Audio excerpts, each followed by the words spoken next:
I don't remember what period it is with dinosaurs, but like in the oceans, the size of those animals, like they thought that those things were eating. It just the size of everything is massive. So it'd be like huge sharks that are getting eaten by even bigger, almost like alligator like animals too, that are reptiles that breathe air. Whales that fucking eat little plankton. Mm-hmm. What?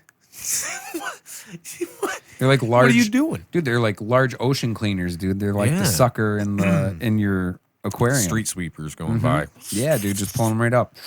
Yep. That is crazy. Whales also have legs. Dig that. What? Yeah. Legs? They don't have them externally, but they have the bones that would be the femur, tibia, fibia, and feet bones all into their, right off of their spine where their legs used to be. Because they were, obviously, how do they breathe, right? They were land animals first. Because they still have the... they still have to get air, right? So, and so if you imagine it was an animal that had, probably was in the water, but in shallow water, a lot of those animals, like even a hippo and stuff, their nose is at the end of their head and at the top. Mm-hmm. And over time, if they're spending more time in the water, the nose starts going further backwards. And what used to be the nasal passage ends up being the blowhole. Isn't that weird? It is crazy, man. It's like, why don't we have like images or anything, or like where's the drawings of like what they did look like? There's got to be some. They do have skeletal models of what they think their ancestors were. Really? So like you can see where like it was slowly transitioning from the nose to the blowhole, like where it was in its phases. So there's different. They have different intermediate species that show from this end of the nose as they're going further back. And someone like could say, and I get it, because when you talk about evolution and shit, people will say like, "Hey, how do you know how that worked?" Because everything is an intermediate species, even we are right now. Every day we're adapting in a minuscule level over a long framework of time to different things. So saying that like having intermediate species is good, but what you're doing is kind of picking a spot in time. So it's kind of like saying, what day did you get old? Yeah. You know, and because there's a time you look in the mirror every single day, and there's a certain point at some point in your life where you look in the mirror and you go, holy shit, I'm old. But what day was that exactly? Yeah. That's not really how it works, right? It's a blending, and that's how the species work. So we find ones that have these intermediate traits. So those ones where the nose is going back further, they're getting more of their hands are becoming part of their fins, because whales' fins are bony. That's why they're so weaponous, like humpback whales slap in the water. Yeah. That's not just a fin. I mean, that's a lot of bone.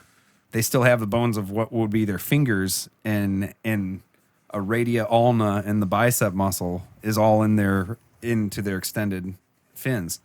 So like that's how it's so.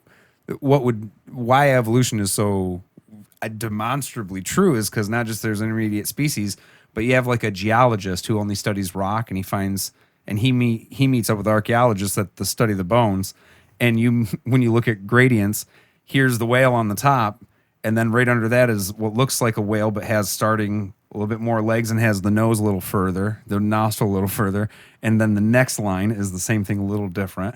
Yeah. And so it's really a pattern all the way up. Right. It's like that's how you just get the model of the ape to the So human. That's why it's every species is that way. So like if you want so that was dumb of me to say that. No, it's not dumb, dude. That's cool. I was like, well, yeah, they got the main one with the dude to the the chimp or the chimp to the dude. Yeah. And that we ourselves are still apes. So we're part of a great ape family, right? Right. Yeah. Which is, I know you know this is just fun shit. I think it's cool. Yeah, no, it is. It's cool. I'm just a nerd. I don't have any degree in it, so you can go double check. Go double check with PBS about everything I say. PBS. They always know. Mr. Rogers never did me wrong. I learned my ABCs from Sesame Street. Hell yeah, reading Rainbow. So I'm saying I'm a publicly educated American talking about evolution. Yeah. No. Here you go. But what's cool is they would say that if anyone could ever disprove evolution, they could find some animal that lived in any one of those sediments that lived before any of the sediments. Yeah. But what you see is what's kind of like a rabbit, but not quite a rabbit below it.